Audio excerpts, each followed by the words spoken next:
ডাহুকের ডাক ওই শোনা যায়, শুনতে পাচ্ছেন? এখানে অনেকগুলি ডাহুক ছিল, অনেকগুলি বরুণ গাছ ছিল, অনেকগুলি ডুমুর গাছ ছিল। এই ডুমুরের ডালে ডালে ডাহুকের বাসা ছিল, শালিক বকের বাসা ছিল।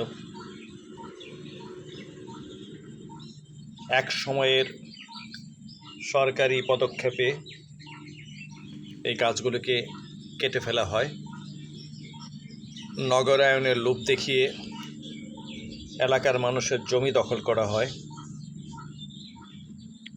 এবং সেই দখলবাজদের দ্বারা আমিও ভুক্তভোগী। এখন এখানে কিছুই নেই, সেই বড় বড় বৃক্ষগুলি নাই, বরুণ গাছ নেই,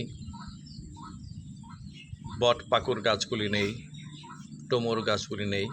তারপরও অ্যাডাপ্টেশন বলে একটা কথা আছে, অভিযোজন বলে একটা কথা আছে। সেই অভিযোজনের বলে এই ডাহুকেরা টিকে আছে আশেপাশের বাড়ির আম গাছে, ছোটোখাটো গাছগুলিকে আশ্রয় করে। এরা এখনও বাসা বাঁধে, এখনও ছাপোনা তুলে।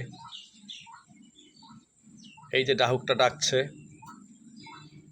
গত কিছুদিন আগে এদের কিছু বাচ্চা কাচ্চার ভিডিও আমি করেছিলাম, হয়তো ওইভাবে ক্লিয়ার হয়নি বলে আমি দিতে পারিনি।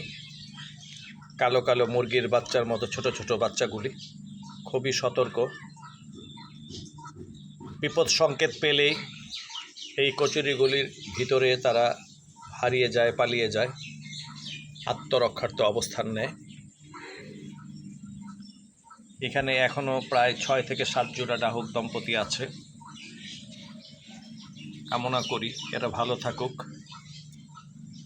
এরা আমাদের প্রতিবেশ রক্ষায় তাদের ভূমিকা